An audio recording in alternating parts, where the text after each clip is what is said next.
وما ارسلنا من قبل کا یہ کافی مشکل آیت ہے قرآن مجید کی جو اگلی آ رہی ہے، اور اس میں کافی قیل و قال ہے۔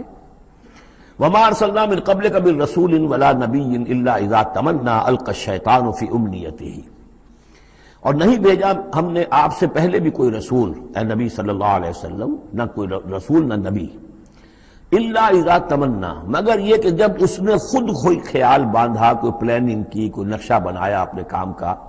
ایک تو یہ کہ اللہ کی طرف سے ہدایت آ رہی کہ اب یہ کیجئے، اب یہ کیجئے، اب یہ کیجئے، ظاہر بات ہے کہ اس میں تو کسی خطا کا کوئی امکان ہی نہیں، وہی چاہے وہ وحی جلی ہو اور چاہے وحی خفی ہو، نبی کے لیے وحی جلی وحی خفی دونوں محفوظ ہیں۔ وحی خفی کے اندر بھی شیطان یا شیطانی قوتیں کوئی در اندازی نہیں کر سکتی، لیکن یہ کہ کبھی ایسا بھی ہوتا ہے کہ وحی کی طرف سے کوئی بات نہیں آئی ہے۔ ظاہر بات ہے کہ یہ نہیں سمجھنا چاہیے کہ نبی کی حیثیت بالکل ایسے ہے جیسے وہ کسی زمانے میں، آج کل تو شاید وہ معاملہ ختم ہو گیا، وہ تار جو جاتے تھے گٹ گل گل گل گٹ گٹ ہو رہی ہے، ادھر سے ہو رہی ہے، ادھر سے وہ جو ہے مشین بول رہی ہے، تو بیچ میں تو مشین ہے، کچھ نہیں ہے۔ تو ایسا نہیں ہے کہ نبی کی اپنی کوئی شخصیت ہی نہ ہو، نبی کی اپنی کوئی سوچ ہی نہ ہو، نبی کی اپنی کوئی پلاننگ ہی نہ ہو۔ یہ تو عام انسان بھی دیکھیے، اگر کوئی آپ کو یہ کہے بس آپ کو تو جو کہا کرتے چلے جاؤ، تو آپ کہیں گے میری شخصیت، میری بھی کوئی سوچ ہے، میری بھی کوئی اس معاملے کے اندر مجھے بھی کوئی رائے جو ہے۔ تو نبی کا معاملہ یہ نہیں ہے کہ بس ہر لحظہ وہ اللہ کا حکم آ رہا ہے، نہیں، بلکہ یہ کہ ان کو ایک حکم دے دیا گیا، اس پر پھر وہ خود بھی سوچتے ہیں۔ تبلیغ کیجئے، جیسے حکم آیا انذر عشیرتک الاقربین، اب اپنے قریبی رشتہ داروں کو خبردار کیجئے۔ اب یہ کام نبی کا تھا کہ آپ نے حضرت علی کو حکم دیا کہ کھانے کا انتظام کرو، اور بنو ہاشم کے تمام مردوں کو آپ نے بلا لیا۔ یہ جو تدبیر ہے یہ محمد الرسول اللہ صلی اللہ علیہ وسلم کی۔ ان تدبیروں میں ایسا ہو سکتا ہے کہ کسی وقت کوئی خطا ہو جائے، کسی وقت کوئی بات جو ہے غلط بھی ہو جائے، یہ بات چونکہ اس کا ذاتی اجتہاد ہے۔ چنانچہ صحابہ کرام بھی یہ کرتے تھے۔ غزوہ بدر میں حضور نے جہاں حکم دیا تھا کیمپ لگانے کا، تو وہ جا کر بعض صحابہ پہنچ گئے کہ حضور دیکھیے اگر تو یہ وحی کے حکم کے تحت ہے، جو اللہ کا حکم ہے کہ یہاں کیمپ ہمارا ہونا چاہیے، سر تسلیم خم ہے۔ اگر یہ آپ کی ذاتی رائے ہے تو پھر ذرا اگر آپ اجازت دیں تو ہم کچھ اپنی رائے بھی پیش کریں۔ آپ نے فرمایا ہاں کہو۔ انہوں نے عرض کیا کہ ہمارے نزدیک جو تجربہ ہمیں جنگوں کا ہے، اس کی بنا پر ہم یہ سمجھتے ہیں کہ ہمارا جو پڑاؤ ہے، ہمارا کیمپ وہاں لگنا چاہیے، اس وادی کے اس گوشے میں۔ آپ نے فرمایا ٹھیک ہے، یہاں سے خیمے اٹھاؤ اور وہاں لگا لو۔ ظاہر بات ہے یہ تدبیر تھی ذاتی تھی محمد الرسول اللہ صلی اللہ علیہ وسلم کی۔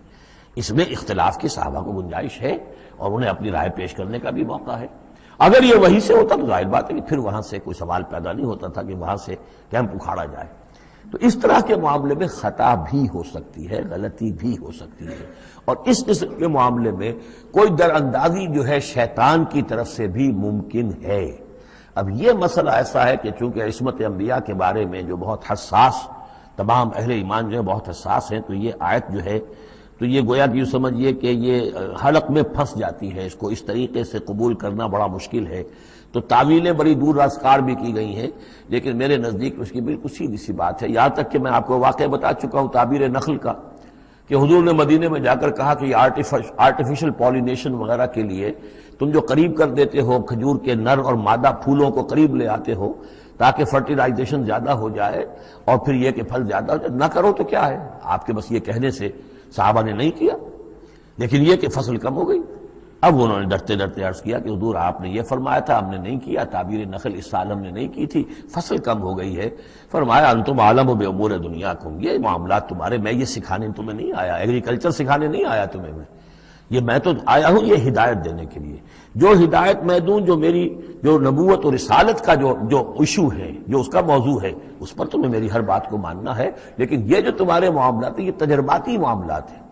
اب دیکھیے تجرباتی، چونکہ وہ تجربہ تھا انہیں، وہ کرتے تھے، زراعت کرتے تھے، اور انہیں یہ اندازہ ہو گیا تھا کہ ایسا ہو تو اس سے یہ کہ پھل زیادہ ہوتا ہے، تو تجربے پر تھا، اور تجربے ہی کی بنیاد پر سائنس ہے۔ پوری سائنس کیا ہے؟ ایکسپیریمنٹیشن ہے نا، اسی کے اوپر تو یہ سائنس ڈیولپ ہوئی ہے۔ ان چیزوں کو جو ہے وہ اس سے خارج سمجھیے، اس میں کوئی تعلق جو ہے دین کا اس سے نہیں ہے۔ انتم عالم بامور دنیاکم، تم اپنے ان دنیاوی معاملات کو جو تجربے پر جس کا دار و مدار انحصار ہے مجھ سے بہتر جانتے۔ یہ حدیث ہے بخاری شریف کی، الحمدللہ اللہ تعالیٰ ان پر لاکھوں نعمتیں اور اپنی رحمت نازل فرمائے، یہ چیزیں محفوظ رہ گئی ہیں ہمارے لیے، تبھی تو ہمارے لیے کچھ کہنے کا اور بولنے کا موقع ہے۔ تو فرمایا انتم عالم بامور دنیاکم، اسی طریقے کا مسئلہ یہ ہے وما ارسلنا من قبلک من رسول ولا نبی الا اذا تمنا، جب وہ کوئی اپنی اسکیم بناتے ہیں، اپنی پلاننگ کرتے ہیں، القى الشیطان فی امنیتہ، تو شیطان ان کے خیال میں کچھ ڈال دیتا ہے۔ امنیہ کہتے ہیں تمنا، آرزو۔ اب دیکھیے آدمی سوچتا ہے یہ حسرہ ہو جانا چاہیے، یہ کام یوں ہونا چاہیے، مثلا جبکہ آپ نے دیکھا کہ مکہ مکرمہ میں تو میرا قیام ناممکن ہو گیا ہے، اس لیے کہ ابو طالب کے انتقال کے بعد وہ جو خاندانی ایک پروٹیکشن حاصل تھی بنو ہاشم کی، وہ ختم ہو گئی، اور اب خاندان بنی ہاشم کا سردار بھی ابو لہب ہو گیا ہے کہ جو بہت ہی سخت دشمن ہے ذاتی طور پر حضور کا۔ تو پھر آپ نے سوچا اب کیا کروں، کس طرف جاؤں، کدھر دیکھوں، کسے آواز دوں؟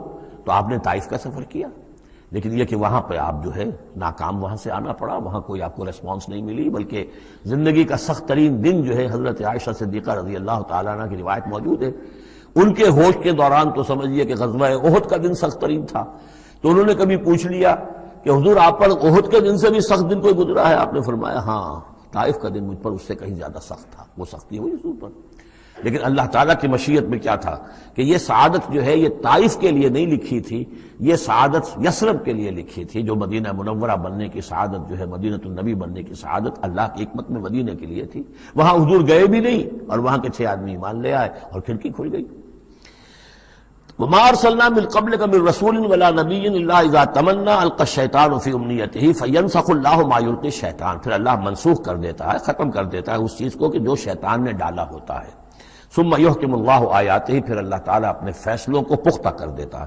یہاں آیت جو ہے آیات ہی فیصلوں کے معنی میں ہے۔ واللہ علیم الحکیم، اور اللہ سب کو جاننے والا، کمال حکمت والا ہے۔ یہ توجیہ ہے میرے نزدیک، اور یہ قریب ترین ہے اس توجیہ سے کہ جو موضح القرآن میں شاہ عبد القادر رحمۃ اللہ علیہ ان کی طرف سے ہے، تو اس حوالے سے واقعہ یہ ہے کہ مجھے اس پر کافی اطمینان ہے۔